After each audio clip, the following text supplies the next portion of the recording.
Hi friends, welcome back to సరదాగా కాసేపు. ఈరోజు మన రెసిపీ వచ్చేసి బెల్లం ఉండ్రాళ్ళండి. అలాగే బెల్లం ఆవిరి కుడుములు కూడా చాలా సింపుల్గా ఈజీగా రెడీ చేసుకోవచ్చు. ఈ వినాయక చవితికి చక్కగా ఇంట్లోనే ఈజీగా మనం ఇలాగ ప్రిపేర్ చేసుకోవచ్చండి.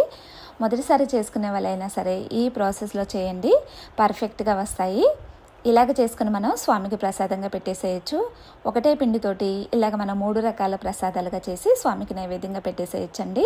ఇక్కడ మనకు చూస్తుంటేనే నోరూరించేలాగా కనిపిస్తూ ఉన్నాయి కదా. టేస్ట్ కూడా చాలా బాగుంటాయండి. చాలా సాఫ్ట్గా నోట్లో వేసుకుంటే కరిగిపోయేలాగా అంతా సాఫ్ట్గా ఉంటాయి. ఇక్కడ మనకు చూస్తుంటేనే తెలుస్తూ ఉంది కదా, లోపల పచ్చిగా లేకుండా చక్కగా పర్ఫెక్ట్గా కుక్ అయిపోతాయండి ఇలా చేశారంటే. సో ఇంకెందుకు లేట్, మరి మనం వీడియోలోకి వెళ్ళిపోదాం. ఇక్కడ ముందుగా ఒక కప్పులోకి 1 స్పూన్ వరకు కూడా పచ్చిశనగపప్పును వేసుకుని మనం వాటర్ వేసుకుని ఒక 1 అవర్ వరకు కూడా మనం నానబెట్టేసుకోవాలండి.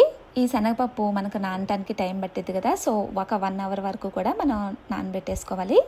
సో అలాగే ఇంకో సైడు స్టవ్ ఆన్ చేసుకుని ఒక గిన్నె పెట్టేసి దీంట్లోకి ఒక చిన్న కప్పు మెజర్మెంట్ పెట్టుకోవాలండి. ఆ కప్పుతోటి ఇక్కడ చూపిస్తున్నాను కదా, ఈ కప్పుతోటి ఒక 1.5 కప్పు వరకు కూడా బెల్లం తురుము వేసుకుని అదే కప్పుతోటి ఒక 3 కప్స్ వరకు కూడా నేను వాటర్ వేసుకున్నాను.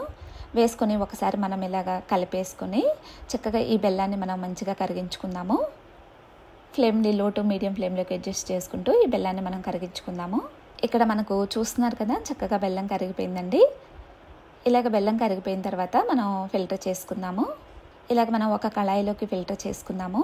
ఇలాగ ఫిల్టర్ చేసుకున్న తర్వాత ఫ్లేమ్ని లో టు మీడియం ఫ్లేమ్లోకి అడ్జస్ట్ చేసుకుంటూ మనం ఇక్కడ ముందుగా శనగపప్పు వేసుకుందామండి ఈ బెల్లం వాటర్లోకి. అలాగే ఇక్కడ నేను బాగా సన్నగా కట్ చేసి పెట్టుకున్న పచ్చి కొబ్బరి ముక్కలు వేస్తున్నాను. ఇలాగ మనం పచ్చి కొబ్బరి కూడా వేయటం వల్ల మనకు తింటూ ఉంటే బెల్లం ఉండ్రాళ్ళు కుడుములు కూడా తింటూ ఉంటే చాలా టేస్టీగా ఉంటుంది. ఇలాగ వేసుకుని మనం కాసేపు కుక్ చేసుకుందాము ఈ కొబ్బరిని అలాగే శనగపప్పును కూడా ఈ బెల్లం వాటర్లో. ఒకసారి మనం చెక్ చేసుకుందాము కుక్ అయిపోయిందా లేదా అనేసి. ఇక్కడ చూస్తున్నారు కదా, చక్కగా మనకు ఈజీగా కట్ అయిపోయిందండి కట్ చేస్తూ ఉంటే. సో ఇంకా ఇలాంటి టైంలో మనం ఇక్కడ ఒక 1 స్పూన్ వరకు కూడా నెయ్యిని యాడ్ చేసుకుందాము. ఇలాగ నెయ్యిని కూడా వేసుకోవటం వల్ల మనకు చాలా టేస్టీగా ఉంటాయండి. ఇలాగ వేసుకొని ఒకసారి కలిపేసుకుని ఇప్పుడు దీంట్లోకి కాస్త ఎలాచీ పౌడర్ కూడా వేసుకుందాము. ఎలాచీ పౌడర్ కూడా వేసుకోవటం వల్ల మనం తింటూ ఉంటే ఈ బెల్లం కుడుములు చాలా టేస్టీగా గుమగుమలాడుతూ ఉంటాయి. ఇలాగ వేసుకుని ఒకసారి కలిపేసుకున్న తర్వాత ఇక ఇప్పుడు మనం బియ్య పిండిని వేసుకుందామండి. ఇక్కడ మనం తడి బియ్య పిండి అయినా లేకపోతే పొడి బియ్య పిండి అయినా ఏదైనా కానీ వేసుకోవచ్చు. ఇలాగ నేను రైస్ ఫ్లోర్ని ముందుగా ఒక 2 కప్స్ వరకు కూడా వేసుకుంటున్నాను. మనం ఏ కప్పుతో అయితే బెల్లం తురుము తీసుకుంటున్నామో అదే కప్పుతోటి ముందుగా ఒక 2 కప్స్ వరకు కూడా వేసానండి. వేసుకుని ఒకసారి మనం మొత్తం కూడా బాగా కలిసేలాగా మిక్స్ చేసుకుందాము. ఇలాంటి టైంలో మనం ఫ్లేమ్ని లో ఫ్లేమ్లోనే ఉంచేసుకుని ఈ ప్రాసెస్ మొత్తం కూడా చేసుకోవాలి. అలాగే మరొక 2 కప్స్ వరకు కూడా యాడ్ చేశాను.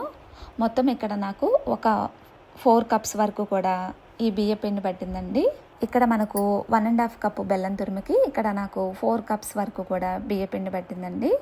ఇలాగ వేసుకొని ఇక్కడ చూస్తున్నారు కదా, మనకు చక్కగా మంచిగా కలిసేలాగా ఇలాగ బాగా మిక్స్ చేసుకోవాలి. ఉండలుగా ఏమీ లేకుండా పిండిని మంచిగా పర్ఫెక్ట్గా కలుపుకోవాలి. ఇలాగంతా కూడా రెడీ చేసుకున్న తర్వాత స్టవ్ ఆపేసుకొని మనం ఈ పిండిని కాస్త చల్లారనివ్వాలండి. చల్లారిపోయిన తర్వాత ఇప్పుడు మనం చేతికి కాస్త నెయ్యి అప్లై చేసుకొని ఇలాగ మనం పిండిని తీసుకొని కొంచెంగా పిండిని తీసుకొని మనం ఇలాగ ఉండ్రాళ్ళలాగా ప్రిపేర్ చేసుకుందాము. చూస్తున్నారు కదా, చక్కగా మనకు ఇలాగ ఉండ్రాలను రెడీ చేసుకొని మనం ఒక ప్లేట్లోకి పెట్టేసుకుందామండి. అలాగే ఇదే ప్రాసెస్లో మిగిలినవి కూడా చేసుకుందాము. పిండి అనేది ఈ కన్సిస్టెన్సీలో ఉండాలండి. అలాంటప్పుడే మనకు చాలా సాఫ్ట్గా వస్తాయి. మరీ పిండి గట్టిగా ఉన్నట్లయితే మనకు క్రాక్స్ వచ్చే ఛాన్సెస్ ఉంటాయి. అందుకోసం అనేసి పిండిని ఈ కన్సిస్టెన్సీలో మనం చక్కగా రెడీ చేసుకోవాలి, సాఫ్ట్గా ఉండేలాగా. అలాగ అన్నీ కూడా బెల్లం ఉండ్రాళ్ళు రెడీ చేసుకున్న తర్వాత ఇప్పుడు మనం కుడుములను ప్రిపేర్ చేసుకుందాము. ఇలాగ మనం పిండిని కొంచెంగా తీసుకుంటూ చేతికి నెయ్యిని అప్లై చేసుకుని ఇలాగ మనం కాస్త వెడల్పుగా అప్పల్లాగా రెడీ చేసుకుందాము. ఇలాగ మనం బెల్లం కుడుములను రెడీ చేసుకుందాము. ఇక్కడ చూస్తున్నారు కదా, చక్కగా మనకు బెల్లం కుడుములు రెడీ అయిపోయాయి. ఇలాగ చేసుకుని మనం ఒక ప్లేట్లోకి పెట్టేసుకుందామండి. ఇలాగ మనం పిండిని చేత్తోటి కొంచెం నెయ్యి చేత్తోటి కలుపుకుంటూ వీటిని చేసుకుందాము. కొంచెం పిండిని తీసుకుని ఇప్పుడు మనం థర్డ్ షేప్ చేసుకుందామండి. ఇలాగ మనం వేళ్ళతోటి కొంచెం గట్టిగా ప్రెస్ చేస్తూ చక్కగా వీటిని రెడీ చేసుకోవాలి ముద్దలను. ఇక్కడ చూస్తున్నారు కదా, ఇలాగ మనం రెడీ చేసుకుని ప్లేట్లోకి పెట్టేసుకుందాము. ఇలాగా 3 షేప్స్లో చక్కగా మనం రెడీ చేసుకున్నామండి ఒకటే పిండితోటి. ఇలాగ రెడీ చేసుకున్న తర్వాత ఇప్పుడు మనం ఇడ్లీ కుక్కర్ ప్లేట్స్ ఉంటాయి కదా, సో వాటిలోకి ఇలాగ అన్నిటినీ కూడా పెట్టేసుకుందామండి. ఇక్కడ మనం ఈ ప్లేట్స్కి ఆయిల్ ఏమీ రాయాల్సిన అవసరం లేదు, ఆయిల్ కానీ నెయ్యి కానీ. ఆ ప్లేట్లను మనం ఒకసారి వాష్ చేసుకుంటే ఆ తడి మీదే చక్కగా మనం ఇవన్నీ కూడా వేసుకోవచ్చండి.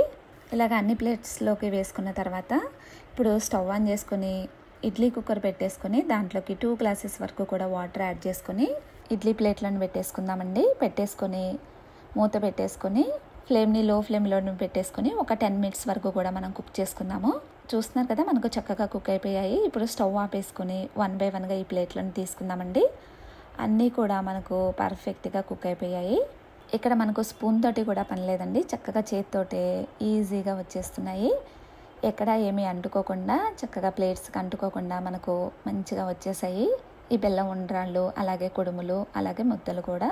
ఇలాగ అన్నిటినీ కూడా 1 బై 1గా తీసుకుంటూ మనం ప్లేట్లోకి పెట్టేసుకుందామండి.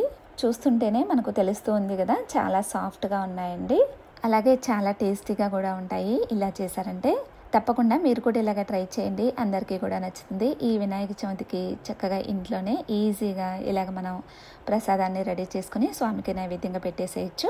బెల్లం ఉండ్రాలు, కుడుములు అన్నీ కూడా ఇలాగ చేసామంటే ఈ ప్రాసెస్లో చేసినట్లయితే చక్కగా మనకు 2 డేస్ వరకు కూడా అస్సలు పాడవండి. మనం చేసినప్పుడు ఏ టేస్ట్ అయితే ఉంటాయో అంతే టేస్టీగా ఉంటాయి 2 డేస్ తర్వాత కూడా. తప్పకుండా మీరు కూడా ఇలాగ ట్రై చేయండి, అందరికీ కూడా నచ్చుతుంది. ట్రై చేసి మీకు ఎలా వచ్చింది అనేది కామెంట్ చేయడం మాత్రం మర్చిపోమాకండి. ఈ వీడియో మీకు నచ్చిందని అనుకుంటున్నాను. ఈ వీడియో నచ్చినట్టయితే ఒక లైక్ చేయండి, అలాగే ఇలాంటి మరిన్ని రెసిపీస్ కోసం మన ఛానల్ని సబ్స్క్రైబ్ చేసుకుని ఫ్రెండ్స్ అండ్ ఫ్యామిలీ మెంబర్స్కి షేర్ చేయండి.